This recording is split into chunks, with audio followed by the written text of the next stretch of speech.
good morning, everyone. Good to see you again. It's Thursday. We have 5 talks for today. It's my pleasure to be the first chair for the morning session, and especially to introduce Jalal Shatah from Turbulence Institute, who will talk about recent advances in wave turbulence theory and practice. So, please, Jalal. So this is theory and practice in the sense that we're a group of mathematicians, physicists, experimentalists that got together a few years ago and decided to try to understand the phenomena of wave turbulence.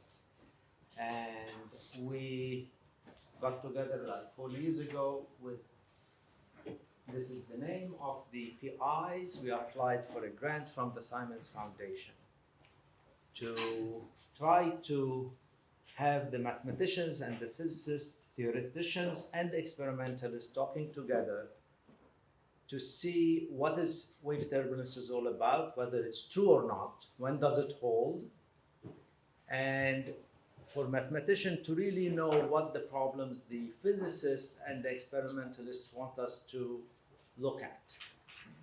And as you can see, I don't know if you know some of these people, but many of them are actually physicists, and most of the physicists, if not all the physicists, are from France. So this is quite, and there are some from Italy, but mostly it's a French, American, with a little bit of Italian collaboration. So first I would like to, I'm going to make it as a colloquium talk and explaining everything that is at a very high level, high in the sense of an overview rather than details. And I'm very lucky that I can do this because several people have already spoken about water waves and surface waves, like Thomas did this. And after me, there will be also several people who are Juliolas from the collaboration who will be talking about things related to the mathematics that I'm going to talk about. So I'll try to keep it as high level as I can so that it can be comprehensible to everyone. So what is the wave turbulence? Well, we really want to study weakly nonlinear waves, dispersive waves. And by weakly, I really mean the nonlinearity effect is not too strong. And this is the case in the ocean, the surface wave, the picture out here. I just want, what is the pointer? That's what I want. Oh, thank you.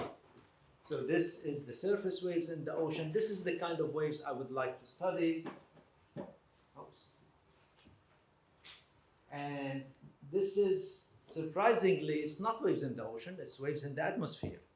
It's from a NASA satellite over the Arabian Sea, and these are the clouds pointing out the waves for you. So these are the kind of waves we would like to look at, where we think wave turbulence is. So mathematically speaking, this is really, all of these models are given by a dispersive equation.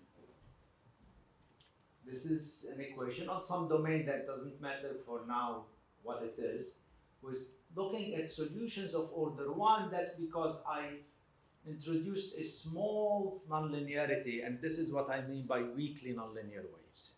So mu is going to be a small parameter. The thing is dispersive. I need the linear dispersion relation to be non-degenerate, so there is no transport, but rather that waves are mixed by their wave numbers. I have to learn how to use this. And the way, I'm not interested in the behavior of one solution. I'm interested in how the statistics of solutions are, because these models are used to predict the wave heights in the ocean. What I'm going to be showing you an equation that's used actually by the European and the American weather agencies in computing wave heights. These are the wave heights in the Atlantic, and they use these equations in various cases and every 3 hours they send a broadcast to all ships telling them what to expect in the next few hours. So the machines are running, computing the solutions, giving them wave heights, and every 3 hours with an update. We don't know if this is true or not. They don't know if it's really valid or not, but they use it. That's the interesting bit about it. And I want to tell you what kind of system there are. This is a picture of computational. But this is computing based on an experiment done for liquid helium at, I think it was 4 degrees Kelvin. And these are vortices in the liquid helium, the red ones, and the yellow ones are the waves that we will want to look at. So they would like to know how these background waves impact the vortex motion. So this is liquid helium.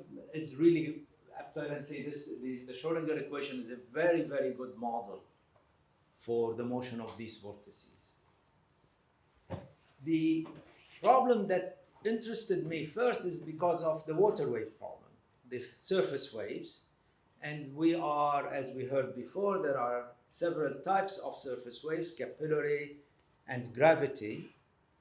And the full equations are very complex. Zakharov did some work, people massage it. Eventually, you can write it in a canonical variables. So I can give it a Hamiltonian formulation, and this is the Hamiltonian formulations for gravity waves up here and for capillary waves. And besides the difference in the dispersion relation, there's a difference in the number of waves interacting. The Hamiltonian for the gravity waves have 4 waves interaction, the other one has 3 waves interaction, and that also plays a role in the theory, the number of waves. And I put down here pictures to really show the difference between the capillary waves come with a wavelength of about less than 1.7. Whereas the gravity waves are above 10 centimeters. So there's a discrepancy between the two in terms of wavelength.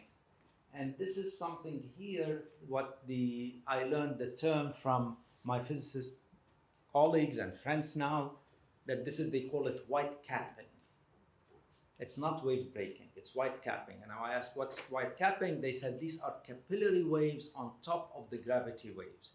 This is where energy is transferred from the waves, the surface waves, is lost to these capillary waves. And mind you, since they are really practitioners, what they are mostly interested in is where's the energy going, in which kind of wavelength. These are experiments. These are 5 French labs that are involved in the experiments. These are the biggest water tanks in France that we run the experiments on. This is in Grenoble. It's a rotating tank to study rotating fluids. And this is the usual water tank. And the next one, which I don't know, it's a video, but I don't seem to be able to play it on the machine here. I think you just use the pointer one forward. Pardon? Just one forward. Thank you. So these are the waves we are generating in the water tank. And as I was told very quickly by the people generating these waves, this is not dirty water. They make it this color so they can actually take a scan of the surface waves. So it's intentionally brown. And you see, they are trying to find out what is the energy spectrum. That's the main concern. This is another kind, and this is the one which we still have no understanding of. So I'm putting it to tell you what we would like to understand rather than what we really do understand. And as you can see, this is the same water tank, but here they are putting some waves that generate solitary waves. And they would like to know how do solitary waves interact with the water waves that we are interested in. How does each one impact the motion of the other? So this is the other one. And now we move on to the mathematics involved. So these are dispersive equation. The easiest one I can start with is actually, I meant to put Schrodinger, but here I put any equation. You can think of this as the gravity waves because it's based on a four-wave Hamiltonian interaction. And the dispersion relation is hidden in here in terms of putting it as omega. This is the dispersion relation. The original equation is a four-wave Hamiltonian, so it gives me cubic nonlinearity. This is the interaction coefficient, and as people who work on the gravity wave know, this coefficient is very important. This is what prevents you from proving well-posedness of the equation for a long time, and it's a headache, but it's not headache for the physicists who are studying it, because they tell you that I'm interested in this, in the turbulence theory within what they call the inertial range, a range of wave numbers bounded from above and from below. So the equation is given by, we decided to put it on a box of size L. This is one of the most confusing things in the literature. You open the literature, everyone doing it on RD. But we all know, people who work in dispersive equation at the very least, know that once you work on RD, waves of small amplitude will disperse and will die. They will not be turbulent after a long time. So the fact that you are studying the problem on RD is very deceptive. You really want to study the problem on RD, but with infinite norms. Every norm that you can think of is infinity.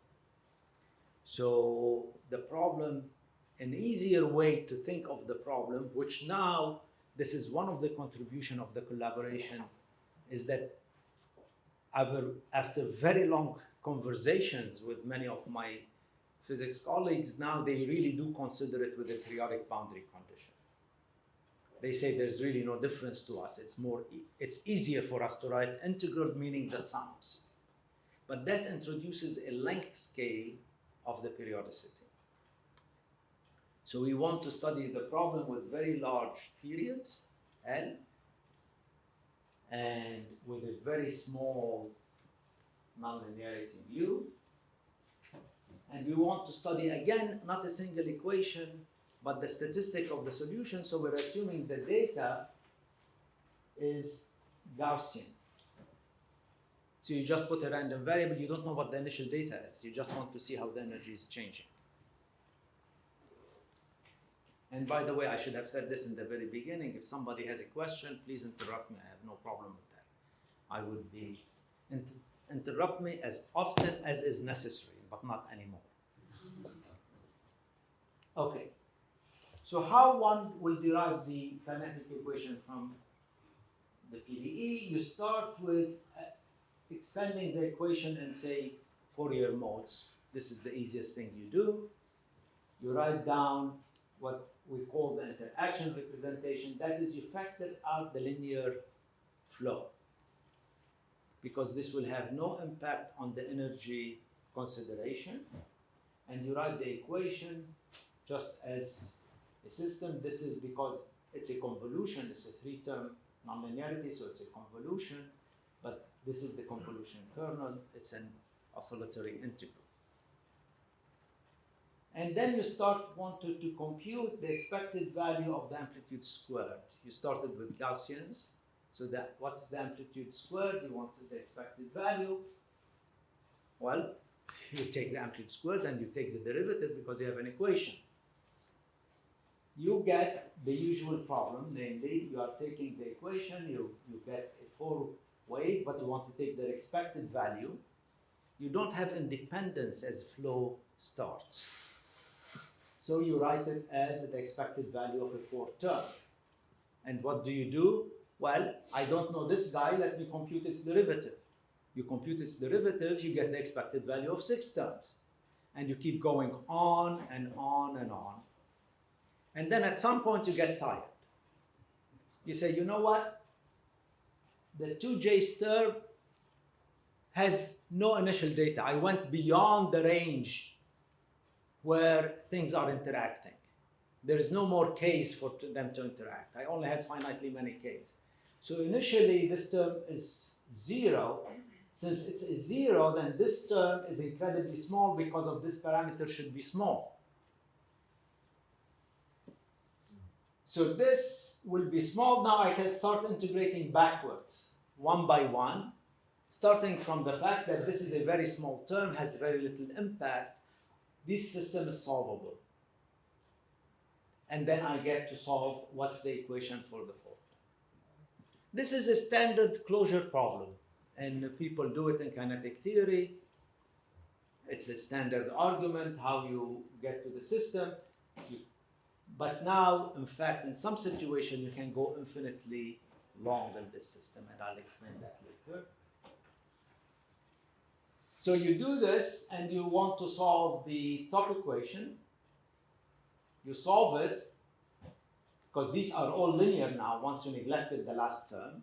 You solve it, and you get an explicit solution of the equation. This is the leading order term. This is the error that's coming from all the other terms. And writing it this way, I'm now realizing that this is really quite deceptive. Why is it deceptive? Because I said, oh, there's an error of order. Oh, what did I write? Oh. In doing this integration, I know there's an error of order mu to the 4 delta t. T is the interval, delta t is the interval of time that I integrated on. But this is kind of really a very childish way of looking at it. There is the length scale, all the errors that come in are of order L. There might be some growth in the powers of L in here that I kind of swept under the rug for the time being. So this is the easy way of writing the equation, but nevertheless, this is what was done when we started looking at this problem. So you write the equation, and you want to send L to infinity, because after all, you are interested in RD. There is no boundary condition to speak of. If you can send L to infinity just in this one, you have to change the sum to an integral. Here you are faced with another problem as well. You know, we all know that, oh, well, you know, Riemann sums converge to an integral as the grid size goes to 0. But here, there is the problem of the time going to infinity, and the oscillations are related to t. So the region in which you are going to integrate on is way smaller than to allow you to control the derivatives.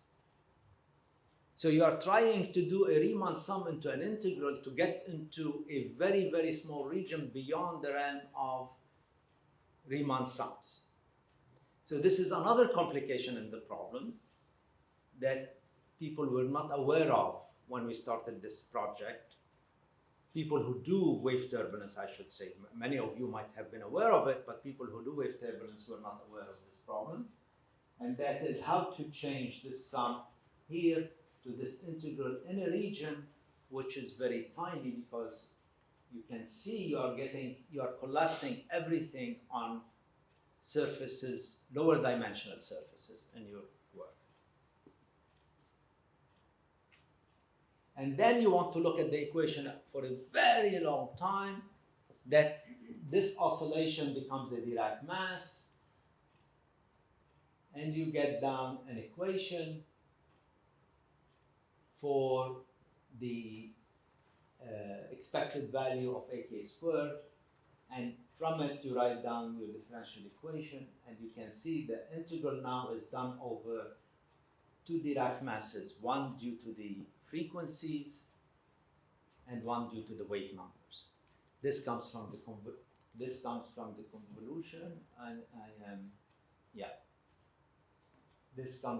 convolution, and this comes from what we call resonances. And I will explain this again as I'm going along. If you are all okay, and I want to look at this at a very long time, what we call the kinetic time of the theory, which is this one. And you can see if mu is small, the kinetic time is very large. As it will turn out, the size mu is going to depend on my length scale L.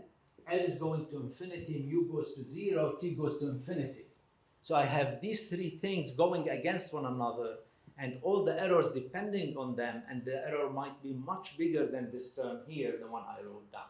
But this is really the kinetic equation that's used in predicting the height of waves in the ocean. Okay? Now, as a kinetic equation, it has some properties that are inherited from the previous system. What are these properties? Well, for one of them, you have energy conservation. This is the energy conservation.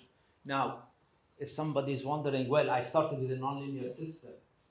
Why is the energy looks linear? It's just nk is just ak squared. Well, the answer is very simple, because you let mu go to 0. If mu goes to 0, the nonlinearity disappears from the kinetic theory in the energy. So there is only the linear term left. This is the linear part of the energy.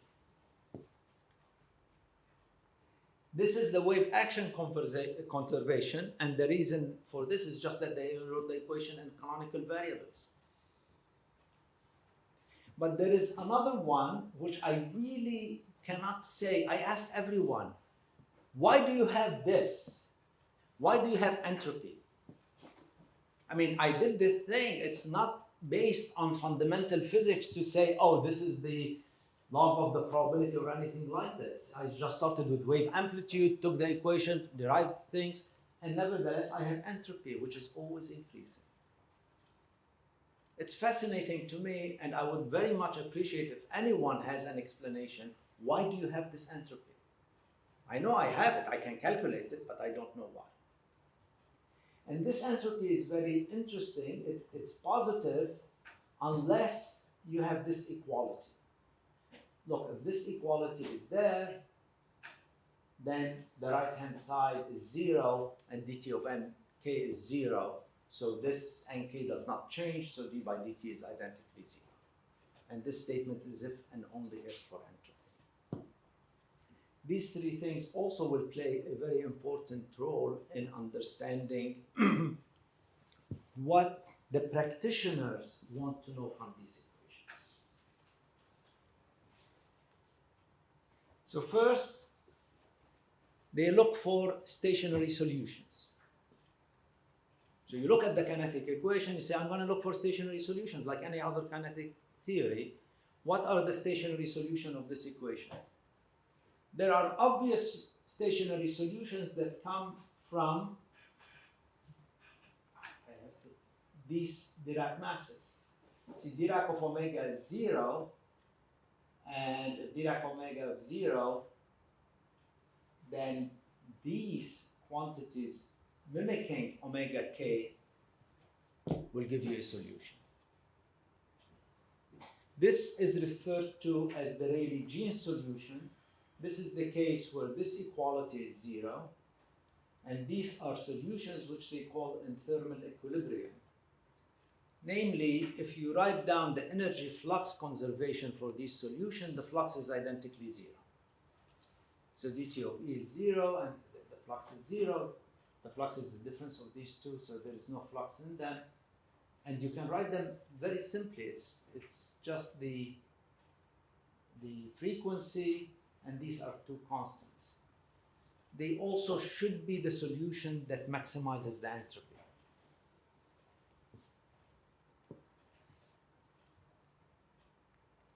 But the question is, the interest is not in these solutions. These are solutions with 0 fluxes. Remember, I'm looking at the equations.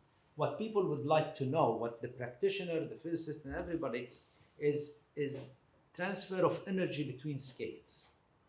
This has no flux, has no transfer. Everything is in equilibrium. If you want to look at energy transfer between scales, you want to look at other solutions. And the other solutions that people look at is, this is really the work of Zakharov now. The work of Zakharov says, let me look at spherically symmetric solutions. If I look for spherically symmetric solution, I'll rewrite the equation in terms of spherical symmetry. That's easy for me to do.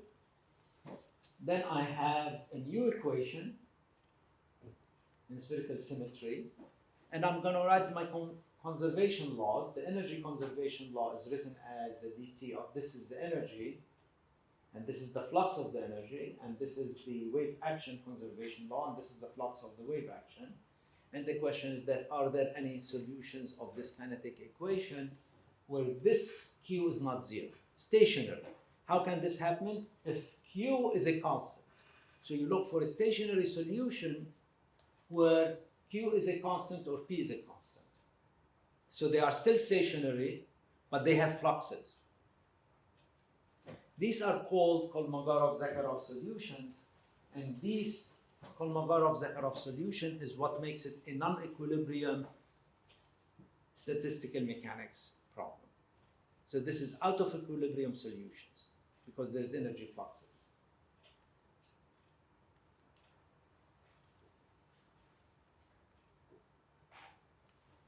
So Zakharov, in a completely natural way and a good applied mathematician, took this one over, says, I'm going to look for solution, I'm going to look for the power law solutions because the spectrum should be power law.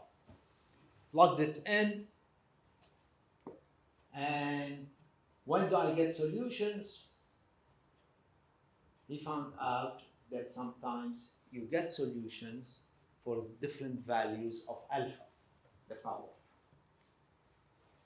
But the interesting bit is that he did a singular transformation to find them, and then it's not at all clear that what you found is actually a solution. And this was a second mystery that mystified many, many people and still not clear up till now. And I will show you a case where it's not really so clear, is that you find this solution by using Zakharov transformation. In what sense do they solve the equation?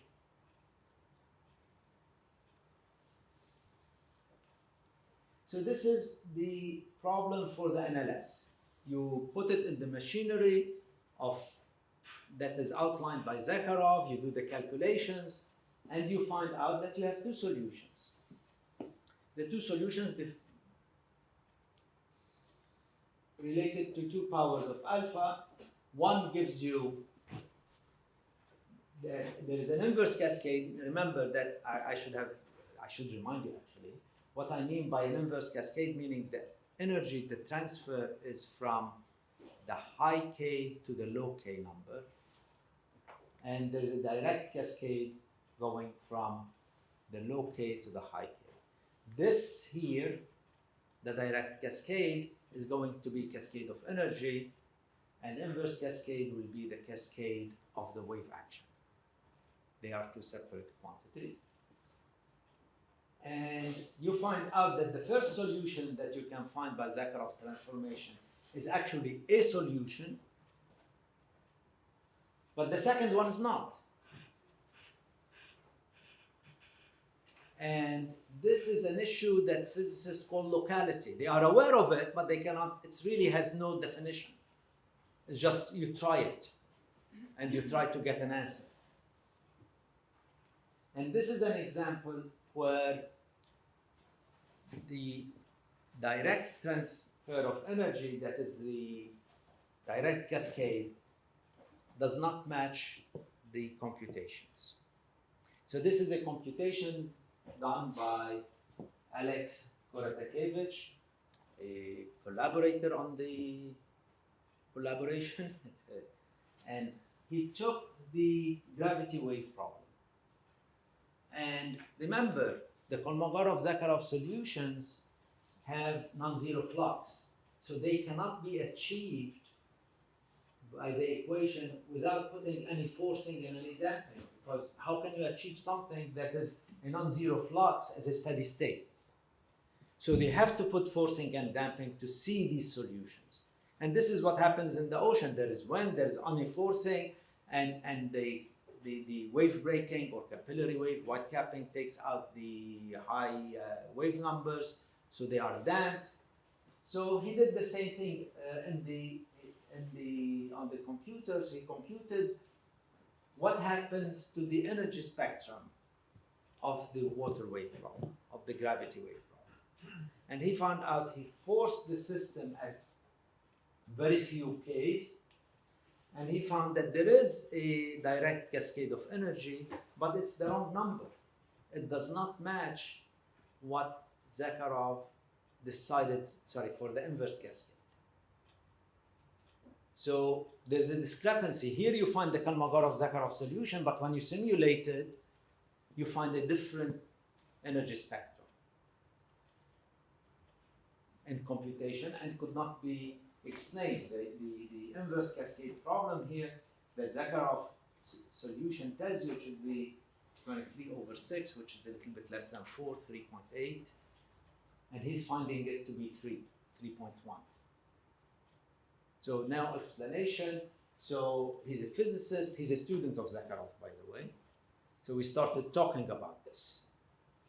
And then we brought in another colleague, Sergei Nazarenko, who is one of the leading experts. And we started, the three of us, talking about this. Then we brought in Yulin Penn, who is another really excellent young guy at Michigan, who started the four of us having weekly chat about this discrepancy between this, and we thought we might have an explanation. And the explanation is the following. You see, once you have inverse cascade, the energy is going to move to the low wave numbers. It moves to the low wave numbers, it will generate some solitary state in the gravity wave problem. It's what they call condensate. So some kind of a stationary solution that does not die. This stationary solution is going to interact with the waves that you are looking at. And once it interacts, it changes the problem completely. Now it's an interaction problem and not a Kolmogorov-Zakharov solution of how you generate these equations. So these are results from his computations. This is the condensate that's generated at low wave numbers. With low Ks, we are interested to what happens at high Ks, and we would like to know that the solution, why is it different than the Kolmogorov-Zakharov solutions? We did the calculations. It's just using the kinetic equation, trying to understand how these modes impact the high K. This is what we have here. I have the word leading experts on Littlewood-Paley theory. This is like a Littlewood-Paley theory if you want to make it rigorous, but it will take me many, many years to make it rigorous, or at least a year to make it rigorous. But if you are willing to accept that it's really like Littlewood-Paley theory, you can do the calculation and you find out that there's really a diffusion of the high wave numbers K. And the diffusion coefficient is very similar to what Alex found in his computation. He found it's diffusing at like 3.1, and the calculation, like the Littlewood-Paley theory calculation, gives you 1 over K cubed. So this is one explanation of how Kolmogorov-Zakharov spectrum, which you expect to see, you actually don't see at all. And this is one of the problems. People are very skeptical of wave turbulence because you do the calculations and often you don't get what you're supposed to get. You do the experiment and you don't see what theory of wave turbulence tells you. But the reason you don't see it might be, it's not that the theory is wrong, but there is another explanation what these Kolmogorov-Zakharov solutions are not what the theory actually tells you should be expecting to see.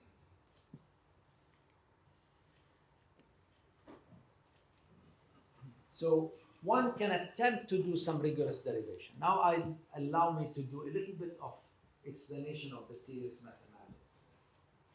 This is probably one of the hardest projects I've ever started looking at, and this was initiated, God, a long time ago, maybe over 10 years ago, 12 years ago, with Zahir Hani, who's now in Michigan, and he told me he wants to work on these problems, and I keep saying every time I give talks about this, I said, Zahir, you are a young man, you're crazy to start working on these problems.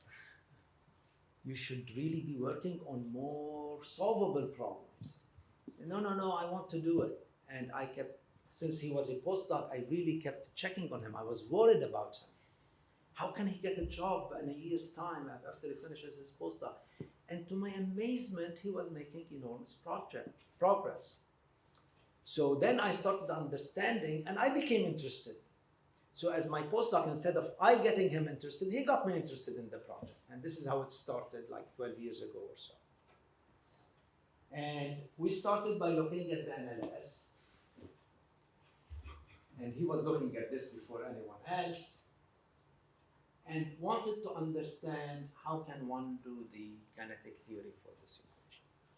Now what figures out very much, and this is something that I always loved since my days as a student, is the idea how resonances impact the nonlinear interaction. So here, the whole story is about resonances. You look at your equations and you separate the frequencies into resonant frequencies and resonant frequencies. And you say to yourself, the resonant frequencies, if I don't do anything to them here, they're going to be growing with time because there is nothing to impact them. They will be like power t. But if I randomize them, they might disappear or become smaller, and this will become the dominant term. So I really am interested not in the resonant frequencies themselves, but in these quantities here. That's contrary to what everyone tells you. We want resonances, we want resonances. The answer is no, you don't care about the resonances. What you care about is this term here. And what you care about is this term. If omega is not small, this will oscillate forever. So you're not interested in that. So what you're really interested in are the small divisors. So to derive a kinetic theory, you should not be looking at resonances. You should be looking at small divisors, what you call quasi-resonances.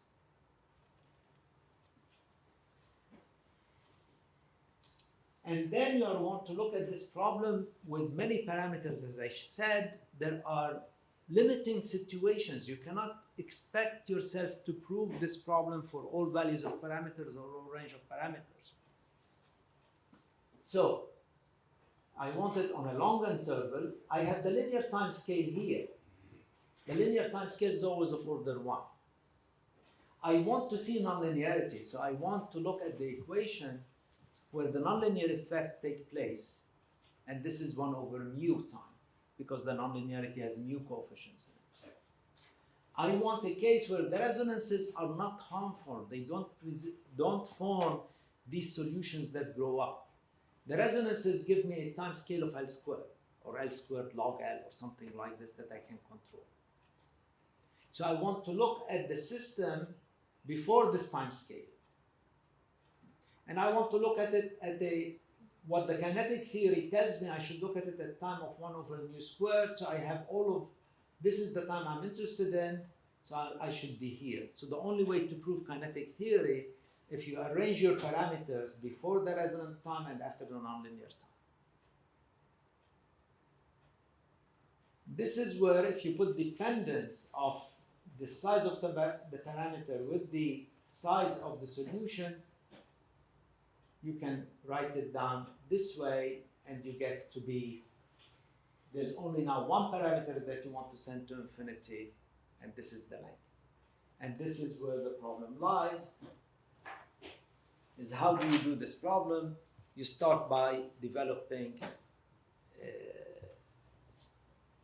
using the Hammond's formula to develop a power series solutions of the Hammond's formula with respect to the initial data.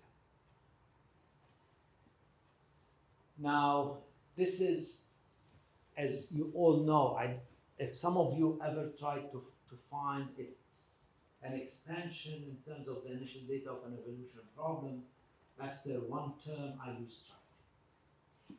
It's a very, very difficult combinatorial problem. How do the coefficients grow in these equations? This is truly the fact that it was done recently by Yudeng and Zahir Hani is I think is a feat which is, in all honesty, beyond of my capability of combinatorics, how things grow and how you can control these terms. I can do the first term. If I try very hard, maybe the second term. Beyond that, I can't. Converting the sums into integral, this is it turns out to be, this is a problem in number theory. I learned about it through Peter Sarnak, who pointed me out to a paper of Gorgan, which if I read the paper, I would have no idea why he was doing it. I mean, I will have no idea how he proved it. Actually, now I do, because I spent like close to 8 months trying to understand 6 pages. But he proved it. His motivation is obscure to me, but it's exactly the problem that we needed to look at. And it is very hard analytic number theory. The 2-page proof that Borgan gave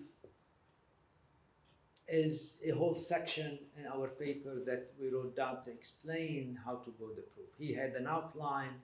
It's absolutely correct. It works line by line if you follow it, but you have to prove it.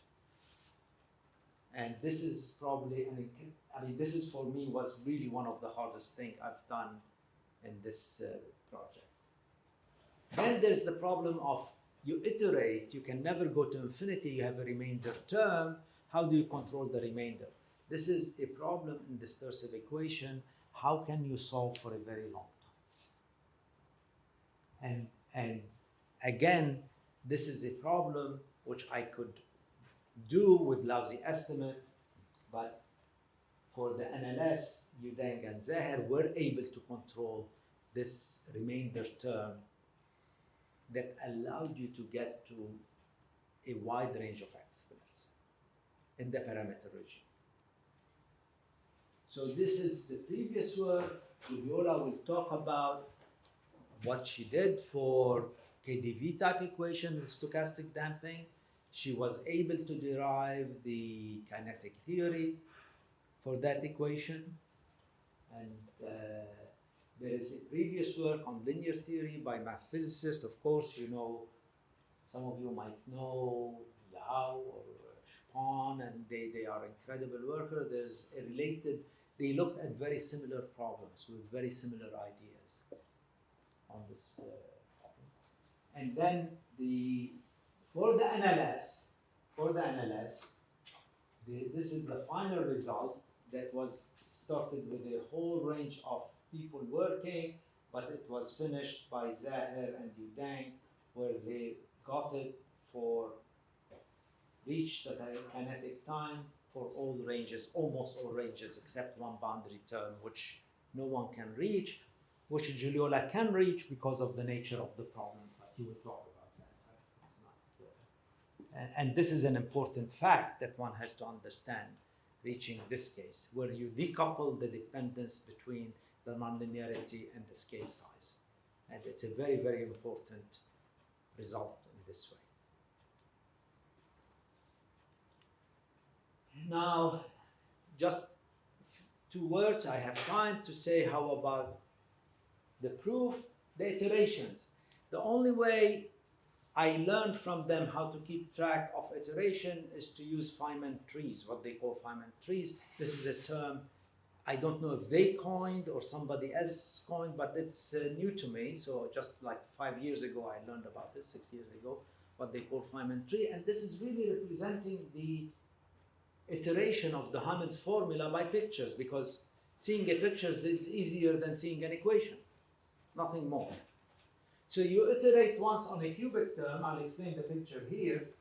I have, this is my, I took the Laplace transform because I like it. See, you can do it any other way you want.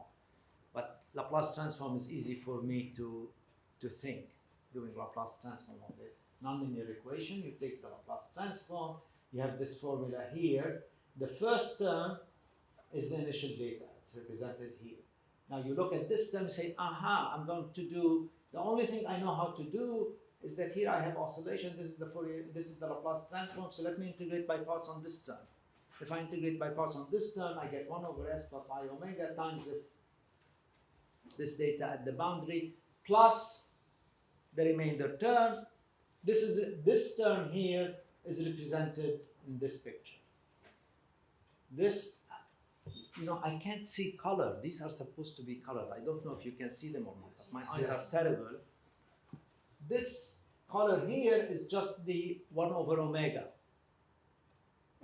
It's like the Green's function of the expansion. And these three terms are the three terms that you get from the nonlinearity. Now you do it once, then you do it again. And again, and again, and again. And you keep doing it. And you get these very long trees. So the first stage is just a solution. This is integrating by parts once. This is integrating by part twice, because when you integrate again, you can have this guy, or this guy. If you have this guy, you generate the Green's function of this interaction. You have this guy, the Green function of this interaction, and so on. Then you can do it again, and you get the third, and you get more and more terms. So this is a tree representation of the Hamid's formula, iterated, in this case, only 3 times. But you want to do it arbitrarily long times. Then you want to take the product of these 2 expansions and take their expected value. And this is where things, for me, get really, really hairy. You take the product of these 2 terms. Okay, you take the product of 2 terms. That's easy for me to do. Then you take the product of the first iterates. Okay, that's still easy to do. But now we are starting taking products of the first term with the second iterate. You take their product, and this pairing is when I take the expected value. The modes are independent, so the expected value of 2 terms are 0 unless the two have the same k number, wave number. So you need to pair them. It's only the A and the A bar that pairs, and you have all various combinations that can pair, and it's an utter mess after this picture. This is where I stop, and I tell you in all honesty, I don't know how to go beyond that, but you can go all the way down as far as you want. And you notice one thing, is that when you pair 2 terms, this is great, because this gives you what you want initially. This pairing is what we call degenerate pairing. Why? Because if this wave number is the same as this wave numbers, these 3 wave numbers should add up to the first one, so these 2 must be paired together. If these 2 are paired together, that means they are equal and opposite. They are equal and opposite, that means this is the same as this, everything degenerates